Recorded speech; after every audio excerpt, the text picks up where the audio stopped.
I don't take road trips very often, as I prefer taking a plane if I have to go anywhere far. But due to the short notice of a family member's funeral, I had to drive about 10 hours to my cousin's house. I wasn't entirely sure how long I'd be away, so I packed enough stuff to last a week and began my drive the following morning, around 10 a.m. It had probably been 5 or 6 years since I had driven this far, but I was still confident that I could make it there in one day without needing to stop at a hotel or anything. A couple hours into the drive, a storm cloud started forming ahead, and an hour later, I was driving through heavy rain and thunder. The roads I was driving on were long and went through plain fields and sometimes small forests. Some portions of the road were in a valley, so all of the water from the rain would flow down onto the road with basically no drainage system. This made me have to slow down drastically to ensure that I didn't slide off the side or get caught in a flooded portion of the road. At one point, I couldn't even cross through due to the path being completely flooded. I couldn't risk my car breaking down or getting stuck in the middle of nowhere on an empty road, so I was forced to turn around and find a different route. All of this caused the drive to take much longer than I had planned, and after almost 8 hours of driving, I still had 5 hours to go. The sun was already setting, and I was pretty exhausted from having to focus so much on driving in the rain, so I knew I needed to find somewhere to get some rest before continuing the drive. It took 45 minutes of trying my hardest to stay awake before I found a small town where I could pull over. By small town, I mean it literally had maybe 20 buildings in it, and a few random farmhouses scattered around miles away. I drove around to see if there was a motel or anything, but of course it didn't have one. The best place I could find was a small parking lot to a local grocery store, so I parked my car in the far corner. The town was quiet, as in the fact that none of the lights were on, other than a few street lights, and no cars were on the roads. The place was a little creepy, so I made sure to lock my car and look around for a few minutes before I leaned my seat back and closed my eyes. I know it seems like this was a bad idea, and that I really should have known better, but it was pretty late, and the rain was still coming down really hard, so I wasn't too worried at the time about anything happening during the night. Anyways, it felt safer than just parking on the side of an empty road with no help around if I needed it. 10 minutes later, I fell asleep to the sound of the heavy rain on my car. When I woke up, I noticed the thunder and lightning had gotten louder. Looking around, the whole parking lot was much darker than it had been when I got there. But in the distance, I could make out a figure moving towards my car. I stared at them, waiting for them to make a turn or go somewhere else, but the further they walked, it became clear that they were heading for me. The rain made it difficult to see, but once they were 20 feet away, I could tell it was a man. I started getting really creeped out, especially since it was pouring outside, and this guy didn't seem bothered by it at all. But I could tell he wasn't holding anything, so I was pretty confident that he couldn't just break into my car. Once he was just a few feet away, he started walking towards the back door. Then, rather than trying to open them or break in, he put his hands flat on the door and started pushing, as if he were trying to literally push my entire car. I didn't know what to think, but the fact that he was trying to push my car told me that this man was definitely crazy. I put my key in the ignition and started it up, turning on the headlights and everything as to warn the guy that I was there, but the man didn't even flinch. He continued, trying to push as if his life depended on it. I had had enough at this point, and slowly started backing out. The man followed the car back for a couple of steps, keeping his hands on it before letting go. He stood and watched me as I pulled away and began leaving the lot, before he started walking back in the same direction that he came. I didn't stop the rest of the way to my cousin's house.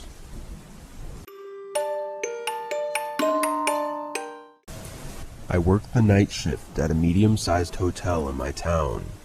The main thing I did at my job was stand at the front counter and attend to customers that needed to check in or out. For the most part, though, barely anyone would be going in or out of the lobby during the night, and when they did, they would just pass by, So pretty much I just stood there all night, staring at the doors.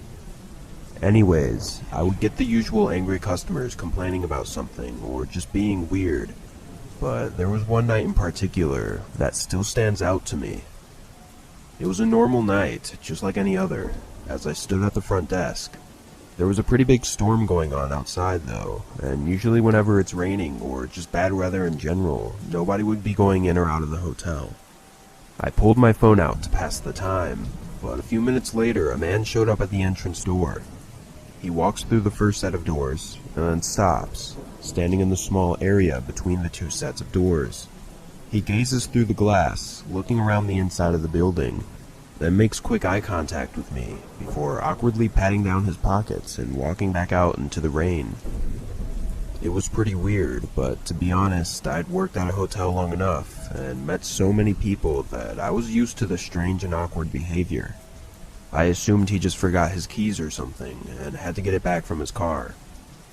However, I should mention that I'd never seen this man before, though not uncommon due to most customers checking in or out during the day.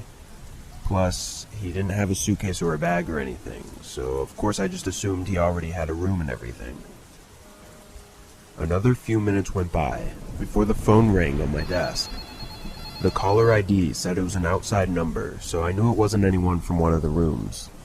I picked it up and said the regular hotel introduction and asked how I could help. A man was on the other line, and said that he had parked in the front lot and needed help bringing in his luggage.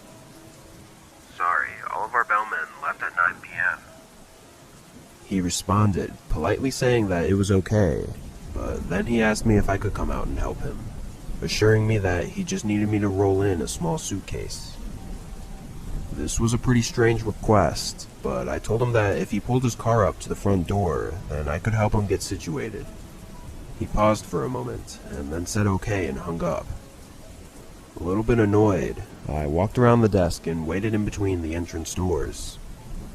I stood there for probably 5 minutes before getting impatient. I opened the door and stuck my head outside.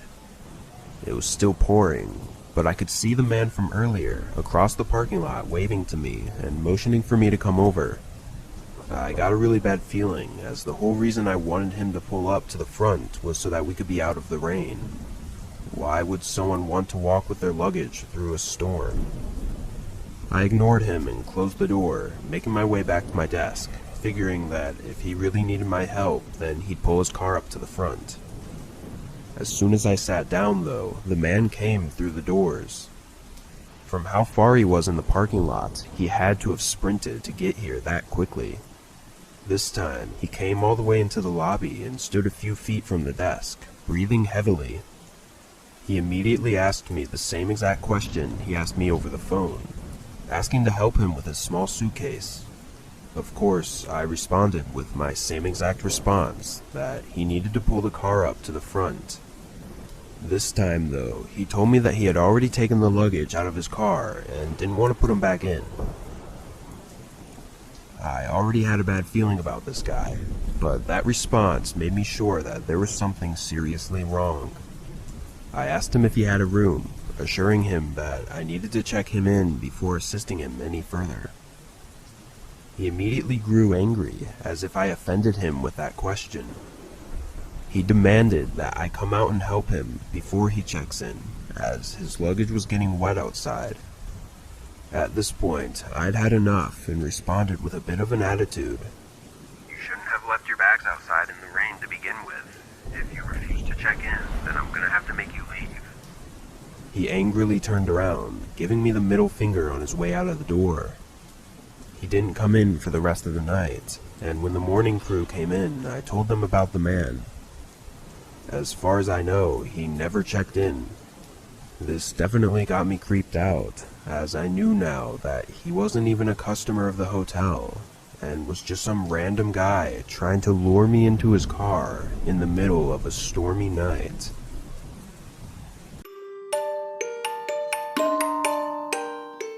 I live in Washington State, and at the time that this happened, I lived with my parents in our small remote house.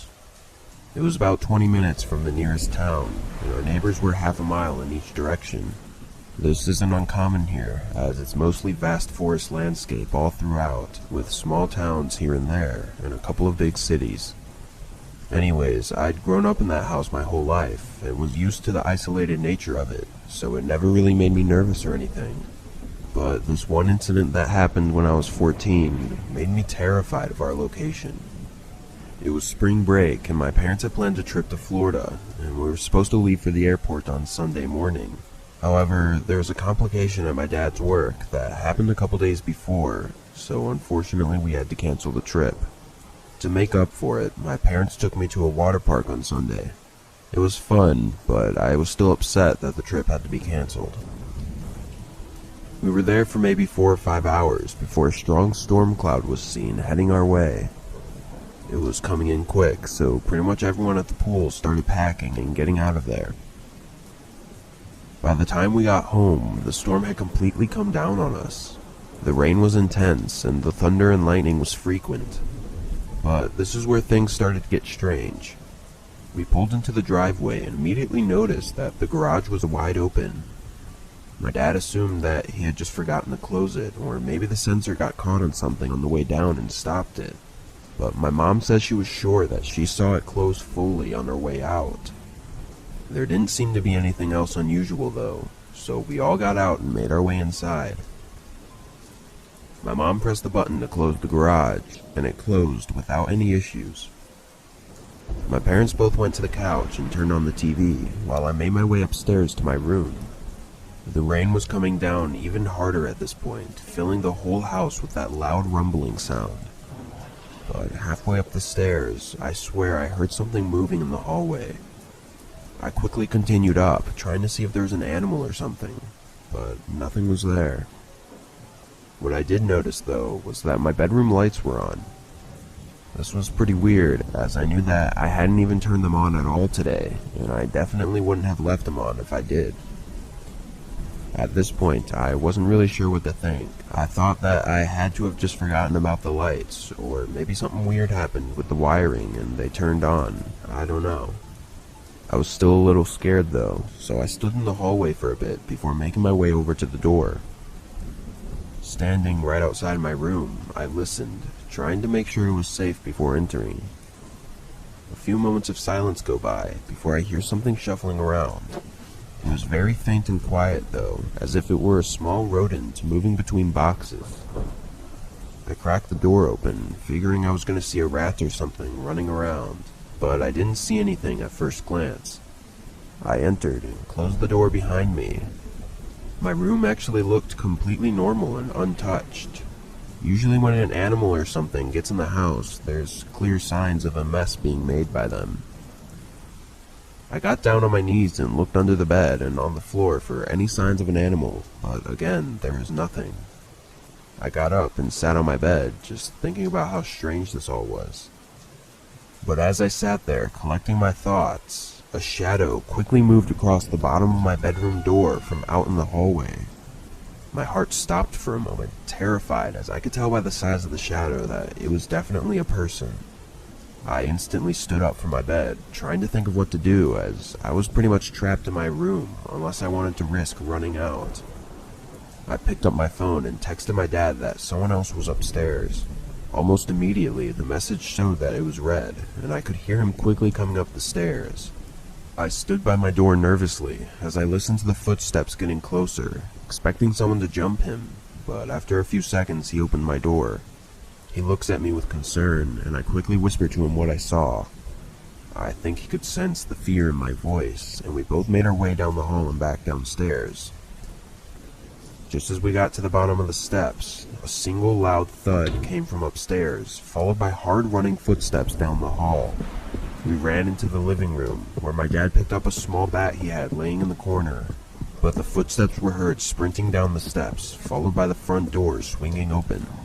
We turned the corner and looked at the door, wide open, with a man in the distance running away. My dad called 911, and they came almost 30 minutes later due to the location of our house. They talked with my parents and even asked me a few questions, then searched around for a little bit before leaving. As far as I know, they never found the guy, but the general idea of why it happened was because someone knew that we were supposed to leave for vacation on Sunday morning. This is pretty unnerving, as it means that it's very likely that the person who broke into our house is someone our family knows and talks to. It really makes you wonder who your true friends are.